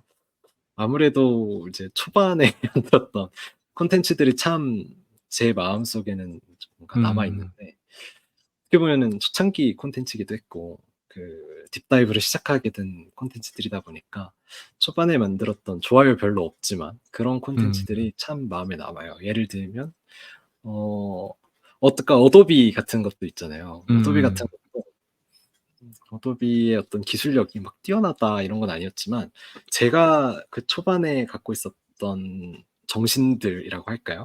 사람들이 무엇을 좋아할 거야라는 어떤 것과 그걸 풀어내는 과정들을 가장 잘 보여주는 게 첫 번째 콘텐츠였던 것 같아요. 그 뒤에는 좀 색들이 섞이고 그러면서 지금의 다이브 콘텐츠가 되었지만 어떻게 보면 저도 초심을 찾을 때마다 '이 콘텐츠 어떻게 만들었지?' 라고 하면서 다시 들어가서 보거든요. 그때 남아 있었던 저의 생각들이 조금씩 떠오르면서 뭐 당당하게 좀 쳤다라고 말할 수는 없지만 그래도 콘텐츠를 자주 소비하는 것 같아요. 네. 음. 뭔가 그 파운더의 마음이 느껴지네요. 애정이 좀 느껴지는 그런 코멘트였네요. 김 팀장님은 혹시 코멘트나 네. 질문하실 게 있다면? 네. 전 성배님 하시는 작업이 데이터 관리랑 비슷한 측면이 많아서 저도 되게 네. 공감 가는 이야기가 많았어요. 특히 아까 말씀하신 것 중에 "좋은 콘텐츠라고 많이 소비하는 건 아니다." 그런 경우 있거든요. 정말 아마 성배님도 많이 느끼셨을 텐데 진짜 작심하고 준비해서 공들여 가지고 힘줘서 만들었는데 관심 없고 그다음에 반대로 아무 생각 없이 그냥 했는데 터지고 뭐 이런 게 너무 많으니까 그럼 내가 어디에 목적성을 두고 이걸 만들어야 되는가 이걸 결정하는 게 너무 어렵더라고요. 특히 뭐 요즘 데이터나 이쪽 분야 관련해서는 요즘 인기 있는 콘텐츠 검색해 보면 다 그런 거거든요. 뭐 챗GPT로 하루에 블로그 글 100개 쓰는 법 막 이런 거 하루에 1 0 0만 원 버는 법 이런 게 엄청 터지거든요. 근데 제가 봤을 때 콘텐츠의 가치로서는 높지 않고 누구한테 결코 추천해 주고 싶지 않은 건데 근데 어쨌든 사람들은 그런 콘텐츠를 선택한다는 말이죠. 이 상황에서 그쵸. '나는 어디로 가야 되느냐.' 이걸 항상 고민하는 와중이었거든요. 그 또 한 가지는 이게 저는 그런 생각 많이 하는데 시장 사이즈의 문제도 있는 게 아닐까 싶기는 해요. 그러니까 '데이터 관련된 콘텐츠를 소비할 사람이 얼마나 될까?' 특히 이제 저희 데이터홀 같은 경우에는 포커스가 코딩에 가 있는 게 아니라 아예 데이터 산업계에 가 있으니까 '그럼 되게 수요가 적지 않나? 그럼 여기서 내가 뭘 한다고 이게 터질 수 있는 것이 있는가?' 예 이게 차라리 먹방을 하고 말지 혹은 고양이 사진 올리고 말지 '내가 무슨 데이터 이야기해서 조회수 얼마나 받을 수 있을까?' 이런 생각을 하다가 결국에 이제 제가 내린 결론은 '조회수를 목적으로 만들지 말자.'라는 거였거든요. 대신에 제목은 낚시성으로 가자. 그 정도의 타협. 네. 거의 왜냐면 조회수는 필요하거든요. 예 이게 동력이니까 열심히 만들었는데 봐주는 분들 없으면 힘이 빠지잖아요. 그래서 그쵸. 뭐 제가 내린 중간 결론은 그 정도거든요. '콘텐츠는 잘 음. 채우되 껍데기는 좀 재밌게 해 보자.' 음. 근데 이게 아직 답인지는 모르겠어요. 일단 지금은 뭐 다른 뾰족한 수가 없어서 그 정도 선에서 하고 있는 건데 이게 송배님은 어떤 방향성을 좀 정하셨는가 하는 그런 궁금함이 들었고요. 궁금증이 생겼고 그다음에 또 하나는 저도 조 과장 이야기한 것처럼 계속 저도 좀 돌아보는 계기가 많이 됐어요. 제 초심을 많이 생각해 보는 그런 시간이었던 것 같고 그 성배님과 공통점을 생각해 보면은 그런 거죠. '기술을 처음 접하는 분들 비전공자들을 위한 좀 재밌고 쉬운 콘텐츠를 만든다.' 이런 목적성에서 같다는 생각이 들었어요. 네. 다른 점도 있는 것이 제가 이야기를 들어보니까 성배님은 그 같이 함께 하시는 팀원분들을 위하는 마음이 되게 큰 것 같아요. 아 그다음에 우리는 없어? 초심자들을 위해서 콘텐츠를 만든다는 그런 뭐랄까요? 그런 마음? 근데 저는 어. 그냥 제가 재밌으려고 하거든요. 조 과장도 박 박사도 그냥 자기가 하고 싶은 거 하거든요. 뭐 기훈 님도 물론 그럴 거라고 생각하는데 우리 뭐 논의해서 콘텐츠 정하고 이런 거 안 해요. 그냥 그냥 내가 하고 싶은 거 하는 거죠. 옛날엔 근데 그게 했어요, 옛날에는. 그 옛날 얘기지. 옛날에 컨셉 회의도 하고 막 그랬단 말이에요. 그쵸. 해 봤더니 어. 다 부질없더라. 그래서 결론은 내가 하고 싶은 공부하면서 잘 정리해서 얘기하는 게 내가 일단 재밌으니까 지치지 음. 않고 할 수 있다는 그런 결론이었거든요, 저희는. 전 데이터 올리기 지금 5 년째 하는 거는 저는 그거라고 생각하거든요. 이거 만드는 사람이 재밌어서 이게 막 돈이 크게 되거나 하진 않으니까 그냥 만드는 과정, 방송하는 과정이 재밌으니까 계속 하는 거다라고 저희는 이제 생각하는 것 같은데 그런 방향성의 측면에서 선배님은 좀 어떻게 이게 정리가 되셨는가 궁금합니다. 일단 콘텐츠의 방향성은 저희도 진짜 늘 많이 고민하고 있는 것 같고 지금은 사실 수준이 제가 뭐 초반에 뭐 언어 모델 뭐 이런 설명하면서 영어 프로 쓴다라고 했었는데요. 진짜 신기하게도 아까 말씀드렸던 뭐 트랜스포머를 비롯한 그런 용어들이 이제 쓰여도요. 사람들이 그냥 좋아요를 누르더라고요. 그래서 두 가지 생각이 들었어요. 사람들이 이 콘텐츠 자체를 재밌어서 그냥 보는 건가? 진짜 이해하고 좋아요를 누르는 게 아닌가? 아니면 동시에 사람들 수준이 이렇게 올라왔나? 라는 생각이 두 가지의 생각이 동시에 들었습니다. 그리고 그것과 관련해서 용어들을 조금은 지금 어렵지만 조금 더 높은 지식 수준을 요하는 수준으로 콘텐츠를 풀고 있는데요. 지금 뭐 여러 가지 이유가 있겠지만 계속 좀 유지가 되고 있는 것 같아요. 그 좋은 반응이 계속 유지가 되고 있는 것 같아서 그러면 이 독자층이 아까 말씀하신 것처럼 좁은 시장을 타깃으로 하는 게 맞나? 라고 해야 될지 아니면 그 입문자들이 조금 더 원하는 콘텐츠가 사실 이런 거였나? 라는 이 두 가지를 계속 혼동하고 있는 것 같아요. 그러면서 동시에 콘텐츠 제작자들 측면에서도 자기 분야와 관련돼 있어서 더 재밌게 얘기를 할 수 있잖아요. 그래서 그런 분야에 있어서 그 니즈가 또 소비자와 또 맞나라는 생각 계속 이렇게 온라인을 하다 보니까 그 속에서 나온 결과물들이 계속 좀 실험적이게 되는 것 같아요. 그래서 조금은 뭐 이런 방향으로 갔다가 저런 방향으로 갔다가 계속 실험을 하는데요. 저는 딥다이브의 그 방향성 자체가 계속 그런 실험실로 남아 있었으면 좋겠다는 생각이 들었어요. 저희의 그 팀도 나름대로 딥다이브 랩으로 지어놨거든요. 그래서 우리 뭐 지금 단계에서 솔직히 잃을 게 없는 사람들이잖아요. 본업이 있고 콘텐츠로 당장 먹고 사는 문제가 해결되는 사람들이 아니다 보니까 그런 속에서 우리가 재밌어야 그게 동력이 되고 그리고 그걸 꾸준히 하게 할 수 있는 힘이 또 결국 독자들이 말씀해 주셨던 것처럼 조회수, 저희는 좋아요 같은 반응들이다 보니까 그런 것들을 좀 챙겨가면서 그 속에서 이제 아까 말씀드렸던 것처럼 여러 가지를 실험해 보면서 계속 만들어 나가고 있는 것 같습니다. 저는 김 팀장의 그 네. 근원적인 마음 안에 있는 욕구를 이제 파악했습니다. 뭘 내 심리까지 읽고 그래. 왜 뭔데? 김 팀장이 네. 지금 은행의 VIP실에 가고 싶은 거예요. 어디서는 안 불러주나? 김 팀장이 지금 야 우리도 한번 네. 터져가지고 은행 VIP실에 가서 유튜브 수익을 출금하면서 제가 한도를 좀 높여야 되겠는데요. 이런 이야기를 해보고 싶은데 이게 안 되니까 지금 계속 성배님한테 뭔가를 캐내려고 하는데 그래요. 이게 지금 저점에 갇혀가지고 빠져나갈 수가 없어. 왜냐하면 그래야 네. 김 팀장이 다른 색상의 티셔츠를 살 수가 있거든요. 그래야 이제 앞으로 10년도 먹고 살 수가 있기 때문에 그런 질문을 한 거라고 아니 생각을 그래요. 하고 네. 뭐 네. 다 엑sit 하려고 하는 거 아니었어요? 5년이면은 엑sit 할 만도 한데 이러고 있네요. 네. 대단하다. 네. 저는 이제 성배님께 마지막으로 남아있는 질문을 드리는 걸로 저의 이제 할당량을 채우고 싶은데 어쨌든 뭐 적은 나이일 수도 있고 누가 보면 또 약간 많은 나이일 수도 있고 누가 보면 또 아주 적정한 나이일 수도 있는데 저는 개인적으로 성배님의 이야기를 쭉 들으면서 제가 이제 기업 교육을 담당하다 보니까 그 사업가, 스타트업 대표 이런 분들 되게 많이 뵀거든요. 그런 분들한테서 나는 냄새가 나요. 성배님을 보니까.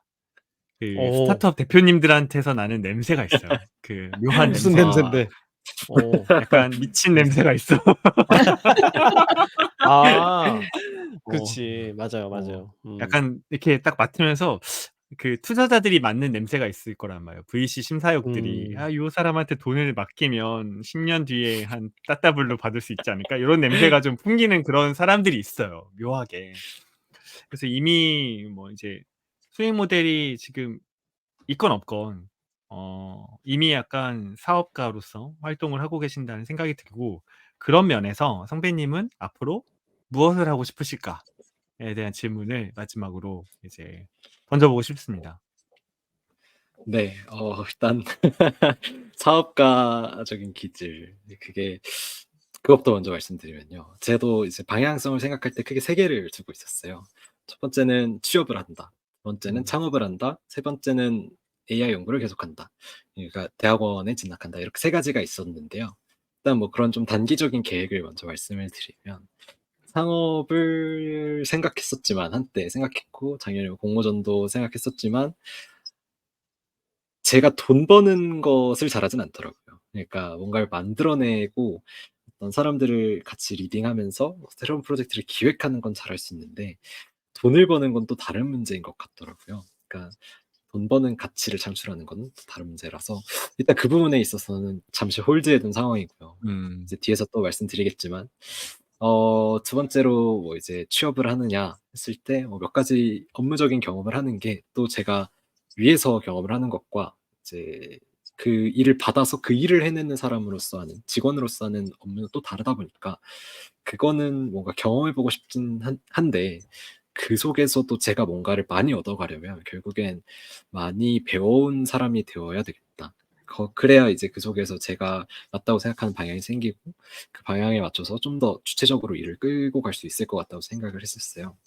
그래서 지금 생각하고 있는 방향은 대학원 진학을 조금 생각은 하고 있지만, 결국 그 종국에는 뭐 이런 건 좀 근미래의 얘기고, 대학원 가서 결국 뭐 그다음에 뭐 할 거야? 그다음에 뭐 할 거야? 했을 때 저는 어 어렸을 때부터 꿈이 사실 교사였습니다. 그래서 남들에게 뭔가 알려주는 활동들을 되게 좋아했고, 그 속에서 보람을 되게 크게 느끼고 찾았던 것 같아요. 결국에 그 교사라는 꿈을 접고 미디어를 전공하게 되었던 계기 자체가, 뭔가 교사는 그 사람을 면대면으로 만나서 좀 더 적은 사람들을 할 수 있지만, 미디어라는 것을 통해서는 좀 더 많은 사람에게 더 크게 영향력 있게 전달할 수 있다고 생각을 했어서 이 전공을 선택한 면도 있거든요. 어떤 가르침이라고 할까요? 그런 부분들을 전달하는 면에 있어서. 근데 지금 생각했을 때 과연 내가 그 누군가보다 지식이 뛰어나서, 또는 그 지식의 깊이와 어떤 그런 발상이 독창적이어서 그런 걸 잘 전달할 수 있는 사람보다도, 결과적으로 제가 하고자 했던 거는 세계와 사람을 연결하는 일이라고 생각을 했었어요. 그게 하나의 기술이 나타난 게 AI라는 기술이었던 거였고요. 결과적으로 그들에게 잘 전달하는 사람이 되어야 되겠다라고 생각을 했었습니다. 물론 그 과정에서 제가 더 성장해 나가야 되는 부분도 있지만, 그런 부분들은 제가 개인적으로 키워나가야 되고, 그리고 내가 하고 싶은 일은 이런 분야니까 그럼 이런 일들을 뭐라고 설명할 수 있을까라고 생각을 했는데, 그때 이제 몇 가지 강연 듣고 하다가 과학 커뮤니케이터라는 얘기를 들었어요. 커뮤니케이터도 뭐 커뮤니케이션, 저희는 이제 학부가 영어로 하면 커뮤니케이션 학과거든요. 커뮤니케이션 우리 전공인데, 이제 그 과학 커뮤니케이터라는 건 뭘까라고 했을 때, 그 과학에 대해서 우리가 갖고 있는 미신이 아니라 일단 막연하게 느끼는 어려움들이 있잖아요. 예를 들면 뭐 어떤 침대에서 유해 성분이 발견됐다. 그럼 그 유해 성분이 진짜 유해하냐 했을 때, 뭐 그 용어만 들으면 너무 유해할 것 같고 그렇지만, 실질적으로는 그런 것들이 일상생활에서 꼭 필요한 요소이기도 하고, 그럼 그런 것들을 결국 누가 잘 설명해서 풀어줘야 되는데, 그런 역할 하시는 분들이 이제 과학 커뮤니케이터라고 얘기를 하더라고요. 지금 유명하신 분들로는 이제 궤도님 같은 분이 아마 그런 역할을 할 수 있다라고 생각이 드는데요. 이런 측면에 있어서 사실 본질적으로 제가 추구하는 게 뭐 꼭 AI 필요는 없지만, 지금 당장은 제가 그 분야를 재밌어하고 공부해 나갈 의향이 있는 만큼 AI 커뮤니케이터로서 일을 해보면 어떨까. 그래서 AI라는 좀 흥미로운 세상을 뭔가 누구든 이해할 수 있는 언어로서 풀어낼 수 있는 사람이 되었으면 좋겠다라는 생각이 들었습니다. 그래서 그런 복잡한 세계를 풀어낼 수 있는 해설자가 되고 싶다는 생각이 들었고요. 두 번째로는 아까 창업 얘기하다가 잠깐 말았는데, 다이브가 재밌었던 이유가 결국 제가 하고 싶었던 많은 것들이 하나의 집합체로서 남아 있었기 때문이라고 말씀드렸는데요. 결과적으로 그 과정이 제 세계를 엿보여주는 거라고 생각을 했거든요. 제 머릿속에 있었던 그 세계들을 어떤 물성이 있는 그런 단체로 나타낸다든가 아니면 물성이 있는 결과물로 나타낸다든가 하는 그 과정 자체가 너무 흥미로웠던 것 같아요. 즉 뭔가를 만들어 나간다는 게 되게 흥미로웠고 이게 좀 적절한 표현은 아닐 수 있지만 세계를 만들어 나간다고 생각을 했어요. 제가 갖고 있는 세계, 그런 제가 상상했던 세계들, 그게 실제로 구현이 되고 사람들이 그 세계에 대해서 뭔가 같이 함께하고 좋아해주고 하는 모습들에서 저는 즐거움을 느끼고 있더라고요. 그래서 제가 뭔가 생각해 나갔던 것들을 계속 구현하려는 그런 시도가 있었고, 그게 만약에 어떤 비즈니스적으로 풀어진다면 그게 하나의 창업이 될 수도 있는 거고, 만약에 진짜 그게 리서치 쪽으로 좀 깊게 들어간다면 그게 이제 뭐 논문으로 풀어지는 거고 하지 않나. 그래서 지금 뭐 제가 하고 싶은 게 뭐냐라고 한다면 뭔가 세계와 사람을 연결을 하면서 그 속에서 뭔가 내 세계를 만들어 나가고 싶은 사람, 그런 사람이 되고 싶다라고 말씀드릴 수 있을 것 같습니다. 네. 이렇게 AI를 여행하는 히치하이커를 잠시 납치를 해와서 데이터릭에서 모시고 딥다이브에 대한 이야기를 들어봤는데요. 이제 방송을 마무리할 때가 되어서 소감을 좀 들어보고 싶은데 김 팀장님은 어떻게 들으셨는지. 네. 오늘 이제 성배님 얘기 들으면서 딥다이브 어떻게 만들고 운영해 왔는지 얘기 들으면서 꾸준하게 하는 게 진짜 중요하구나는 생각을 했어요. 예. 지금 처음 코딩 공부하셨을 때부터 지금까지 역사를 이렇게 우리가 오늘 짧은 시간 안에 들었는데 한 번도 놓치지 않고 계속 연결해서 이 분야에서 계속 공부하고 일해 오셨다는 생각이 들었는데, 이렇게 꾸준히 할 수 있는 이유는 뭔가 역시 본인이 재밌어 하시기 때문이 아닐까 하는 그런 생각도 들었고요. 왜냐면 재미가 있으면 뭐 중간에 좀 부침이 있어도 뭐 인기가 없어지거나 뭐 그런 일들이 있어도 그냥 계속할 수 있잖아요, 내가 재밌으니까. 네. 그래서 아마 성배님은 앞으로 공부를 계속하시든 아니면 사업을 꾸리시든 계속 재밌어 하면서 계속 꾸준하게 하실 것 같고, 그러다 보면은 또 더 재밌는 콘텐츠가 계속 만들어질 것 같다. 기대가 된다는 그런 생각이 들었고요. 그다음에 제가 아까 말씀하실 동안에 텀블벅 프로젝트 하셨던 거 잠깐 찾아봤는데 보니까 매거진이, 저는 이게 웹진인 줄 알았는데 종이 매거진을 내신 거네요, 아예? 맞아요? 네, 맞습니다. 아. 네. 그럼 이거를 돈 주고 살 수 있나요? 네. 그렇긴 아 한데 그래요? 지금 아 재고가 많이 안 그렇구나. 남아서. 네. 어떻게 살 수 있는지 좀 알려주시면 보고 싶어서. 아니 여기에는 일단 아이고. 그 목차만 봐도 데이터릭 청취자들이 되게 재밌어 하실 만한 내용이거든요. 예. 그래서 구매처를 알려주시면 한번 네. 보고 싶다는 생각이 들었습니다. 네. 그리고 일단 묶어서 감사합니다. 책으로 이렇게 시리즈로 나와도 되게 좋을 것 같아요. 왜냐면 새로운 기술이 특히 요즘에 AI와 관련해서 너무 많이 나오니까. 그죠? 예. 요런 거 이게 잘 쉽게 정리해 준 콘텐츠 나오기 전에 다른 개념이 먼저 나오잖아요. 그러니까 누가 이렇게 성배님 같은 분들이 좀 빠르게 대응해서 지속적으로 이렇게 종이 콘텐츠 내주시면은 찾아보는 사람들 많지 않을까 하는 그런 생각도 들었어요. 음. 감사합니다. 그렇습니다. 판매처를 알려달라는 게 저의 네. 네. 마지막 말이었습니다. 네. 네. 기은님은 어떻게 들으셨는지 소감 들어보도록 하겠습니다. 네. 우선 성배님이 정말 제 주변에서 제가 생각했을 때 가장 되게 열정적인 사람이고 되게 닮고 싶은 사람 중에 한 명인데, 그런 분을 이 데이터홀릭 청취자분들께 이제 소개시켜 드릴 수 있어서 저는 개인적으로 굉장히 좋았고요. 그리고 더 나아가서 말씀해 주신 것 중에 되게 공감이 갔던 게, 잘 아는 것과 그거를 잘 설명하고 뭐 내지 스토리텔링하는 능력은 되게 다른 것이다라는 말씀을 해 주셨는데, 굉장히 동의를 하면서 특히 스토리텔링을 그러면은 어떻게 하는 것이 잘하는 것일까에 대한 성배님의 개인적인 철학도 들을 수 있는 시간이어서 좋았습니다. 그래서 다시 한번 오늘 나와 주셔서 감사합니다. 네, 저도 이제 마지막 소감을 하나 말씀을 드리면, 이제 다른 분들은 의미 있는 말씀을 많이 해주셨으니까 좀 재밌었던 포인트는, 저희가 이제 컨텐츠를 편집을 하잖아요. 성배님이 말씀을 하시다가 편집점을 기가 막히게 잘 잡아주십니다. 말씀을 하시다가 뭔가 다시 말씀하실 때 이렇게 다시 자세를 바로 하고 네 하면서 편집자에게 최대한 좋은 원소스를 전달해 주고자 하는 그런 모습들이 이제 면면이 비춰지는데, 역시 전공은 못 속인다. 이런 생각이 좀 들었고. 음. 다음번에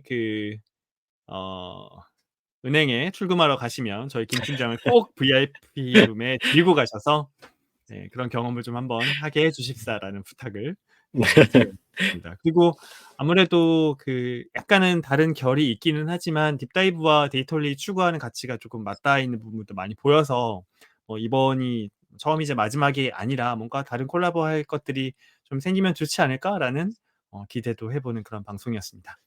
마지막으로 성배님의 소감을 듣고 오늘 방송 마무리하도록 할게요. 네. 일단 저도 정말 좋은 기회로 참여할 수 있게 돼서 영광이었고요. 사실은 이제 데이터홀릭과 연이 닿았던 거는 2022년 12월이었던 것 같아요. 날짜도 그래요? 기억하는데 12월 15일 네네. 이제 우연히 지금 안 계시는데 박 박사님 맞으시죠? 아, 네네, 박사님께서 맞아요. 네. 제 바로 앞에 연사셨어요. 그 어떤 아, 컨퍼런스에서 바로 앞에 네. 연사라서 한창 네. 긴장하고 있을 때 어떤 그 긴장된 분위기를 좀 풀어주셨던 분이었고, 우리랑 그때도 저도 비슷하게 느꼈어요. 데이터홀릭이라는 단체가 어떻게 보면 우리랑 지향하고 있는 방향이 되게 비슷하다라고 생각을 했었고, 그때도 팟캐스트를 한다는 얘기를 들었었는데, 그때 제가 기억하기로 되게 힘들었던 것 같거든요. 그래서 뭔가 힘들게 하지만 꾸준히 열심히 할 수 있는 동력이 되는 그런 얘기를 막 해주셨어요. 근데 그때 제가 느꼈던, 제가 아직 느끼지 못했던 것들을 저도 나아가면서 계속 느꼈었던 것 같고요. 근데 그런 데이터홀릭의 이제 좋은 콘텐츠들을 보면서 와, 되게 가치 있는 일을 많이 한다라고 생각을 했었어요. 그리고 진짜로 뭐 기회가 된다면 저도 저희한테서 말을 해볼 수 있으려나라고 생각을 했었는데 오늘 이렇게 좋은 기회가 돼서 얘기를 할 수 네. 있어서 정말 영광이었고요. 너무 개인적인 많이 풀어내서 좀 이렇게 누군가는 좀 오만하게 생각하고 누군가는 저 사람 사업가 아니야? 이렇게 생각할 수도 있는데 글쎄요. 저도 좀 뭐 어떻게 들으셨을지 모르겠습니다. 그냥 그것보다는 그냥 재밌게 지내려고 노력하는 것 같아요. 저도 이번에 콘텐츠 분량을 준비하면서 사실 그때 했던 얘기와도 많이 좀 맞닿아 있어서 이 얘기들이 어떻게 들릴까 많이 고민을 했었던 것 같고, 근데 그것과 동시에 제가 이 내용을 또 준비할 때 내가 그때는 이런 마음으로 얘기를 했었는데 지금 이런 마음으로 많이 달라져 있네 라는 것들을 좀 느낄 수 있었던 좋은 기회였던 것 같습니다. 네, 맞습니다.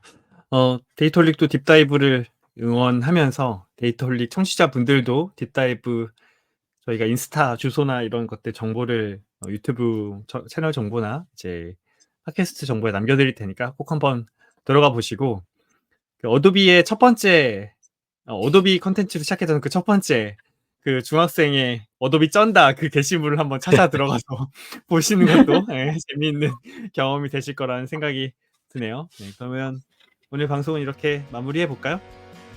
네, 오늘 좋습니다. 성배님 모실 수 있어서 저희 되게 영광이었고 재밌었습니다. 저희 데이터홀릭은 더 재미있는 컨텐츠를 가지고 다음 방송으로 다시 인사드리겠습니다. 감사합니다. 감사합니다.